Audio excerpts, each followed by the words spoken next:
And a rug? Could we have done this before? We couldn't have lifted the rug before, could we? Because I've been through here many times, and this is the first time that we've clicked on this.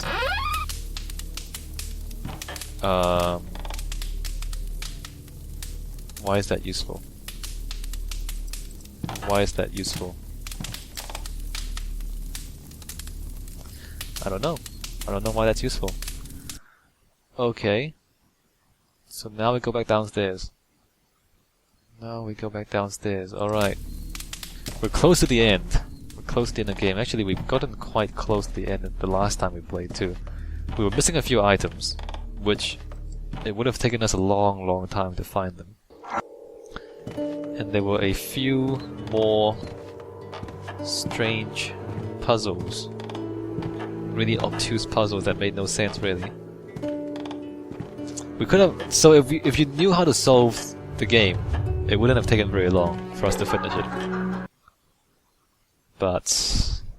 you know, adventure games, man. Okay, so now we come here.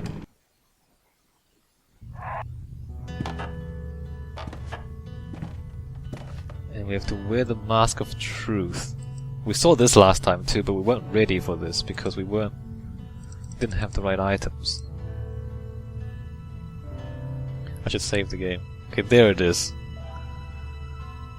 Let's save again.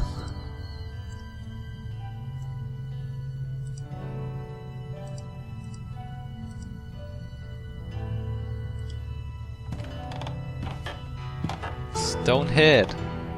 And you put the ashes on this guy's head. A lady's head proclaims her grief. He smirched my head so that the world may know my suffering, and I will she pass. It's so obscure. It is so obscure. They think they're giving you clues, but they're not really clues. It's not really helpful.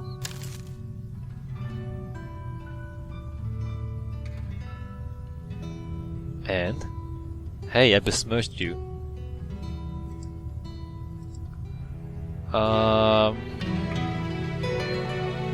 Wait a minute. A lady's chest is never dark and silent. If you find my heart sealed in wood and bring it to life by bathing it in red womanly blood, I will she pass. Bring your heart and bathe it in red womanly blood. Okay, well, I don't know why the pearl is her heart, but she's kind of giving you clues, kind of. A lady's hand cannot be left bare. Confirm your oath with the right seal and I let you pass. Okay, you do get clues. You do get clues. You know, this is okay. This is okay. I think the only problem with the game is the sanity mechanic, because the last time I went through this, I got this puzzle wrong, and I lost a whole chunk of sanity for getting this wrong. And so you don't get to continue trying if you get it wrong. You get kicked out of the game if you get things wrong too much. I mean, I think I could have just wandered around, but wandering around will make you lose sanity. So it's only the sanity problem. Like, if they kind of don't have that sanity mechanic, I think I could have played this game properly. Because I could wander around for hours and hours and see all these crazy things, and as long as I don't get kicked out of the game, I could finish it, eventually. It probably is just the sanity mechanic that I really don't agree with. Because it really just tells you, hey, don't look at scary things. When we're playing a horror game, and the whole point is to look at scary things.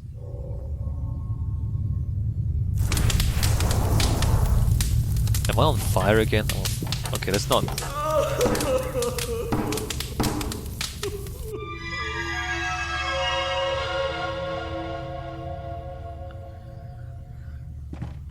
Alright, well, now we're going in. And... hold on, intuitions. Ah, okay, I see there are intuitions inside. Well, this is new. Should I keep the mask on? What if I take off the mask?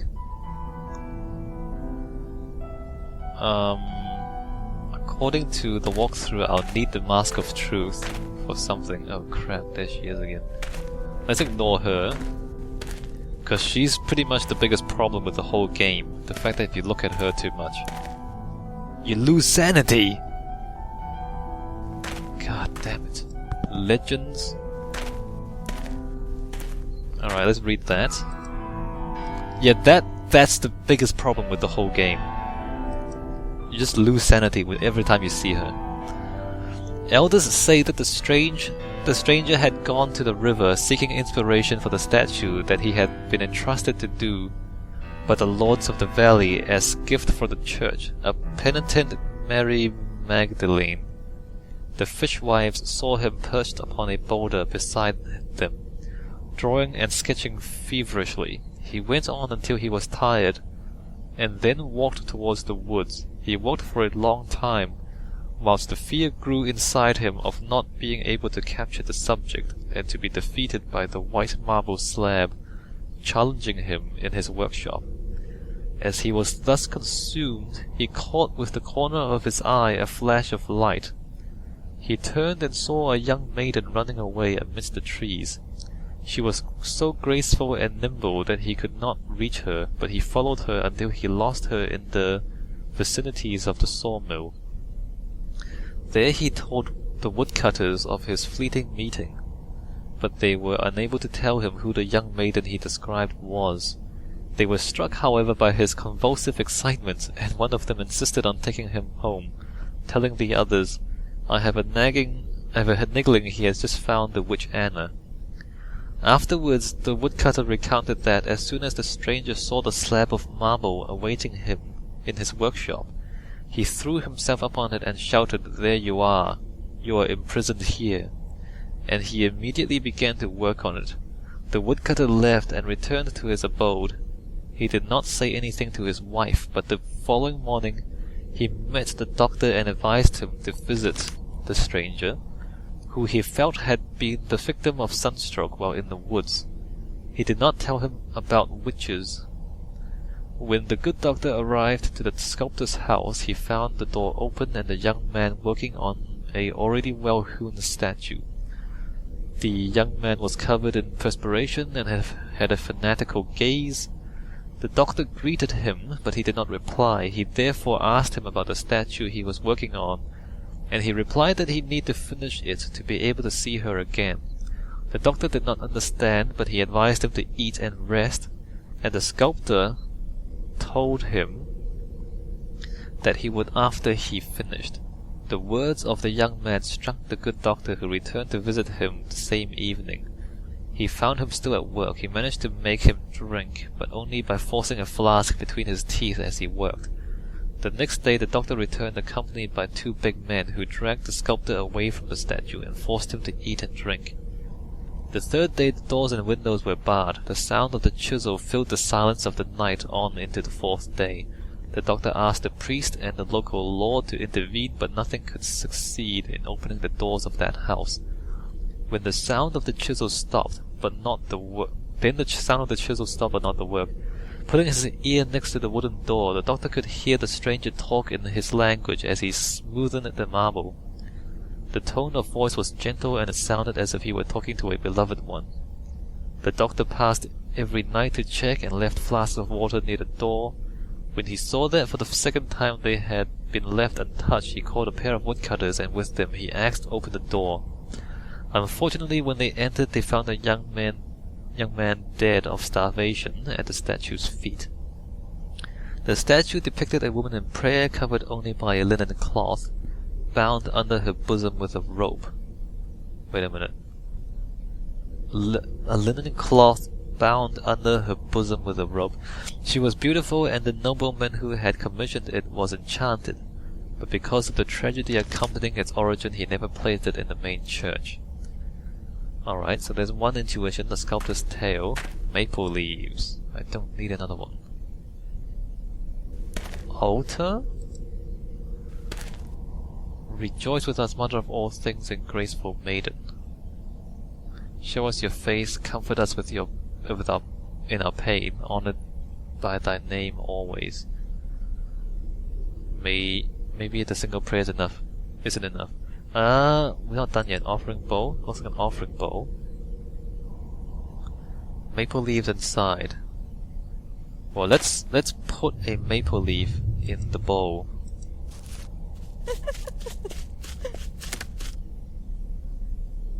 Okay. There's other stuff here, according to the walkthrough. Let me just quickly look at the walkthrough. Okay. I'm not gonna look at it in detail just yet. But I'm just gonna make sure I find everything I need to find. I can't take my eyes off of that eye. Which eye? That eye? Oh, there's an eye there looking at me. Interesting. Interesting. Okay, here's a priest's letter. Am I still wearing the mask? I'm still wearing the mask, right?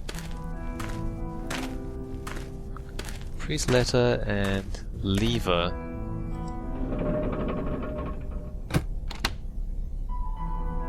What did that do?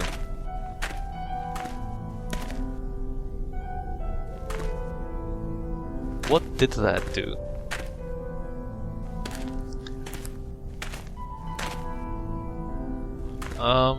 What is this?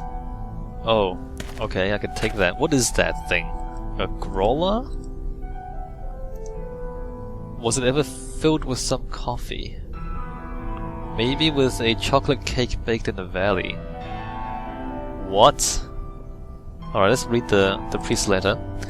Your Reverend Excellence, I seize the opportunity once again to offer you my gratitude and joy for the assignment which, with immense benevolence, you have assigned to me. That of bringing the good news to these harsh and beautiful mountains.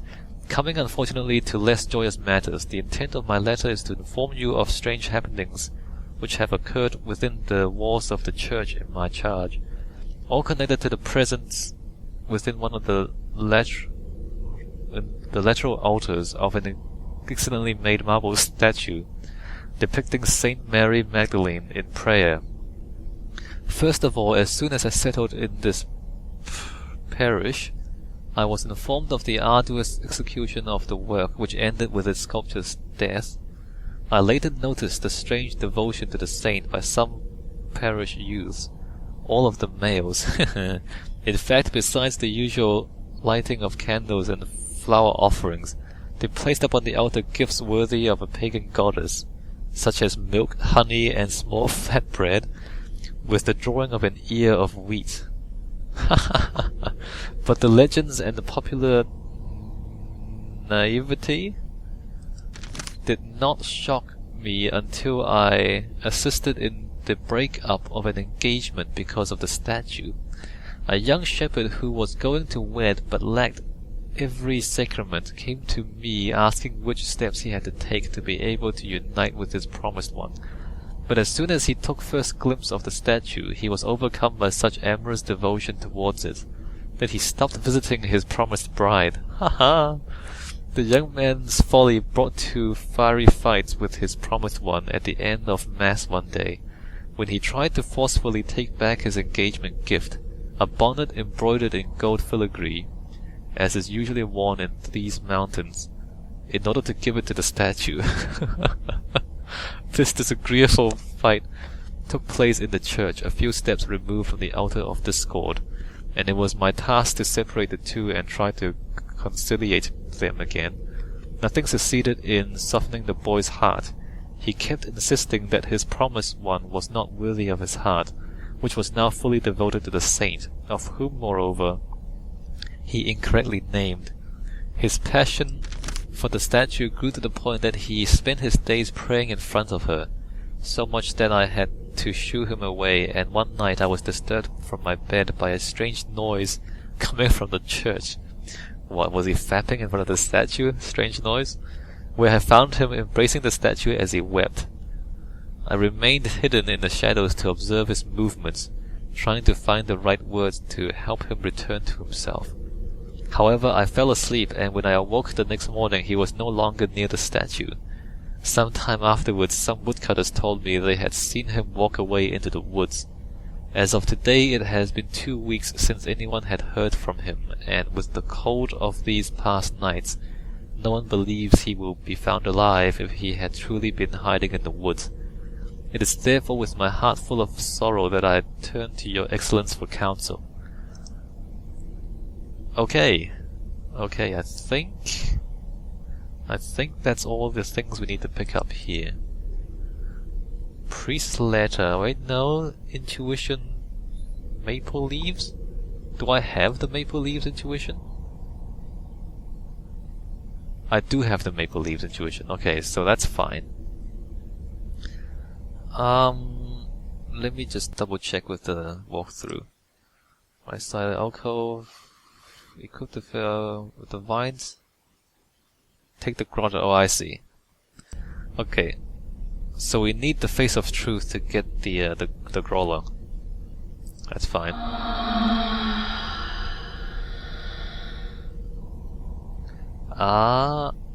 The Sabbath Maker's Way prayer. I don't think...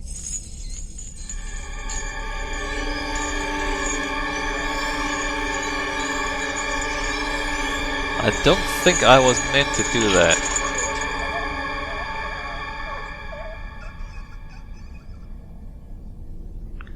I don't think I was meant to do that.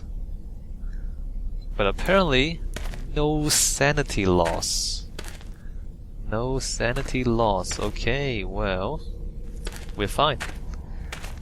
Save the game, return to the attic. According to the walkthrough. So we're almost done, guys. Almost done. Did I save that? Alright, back to game.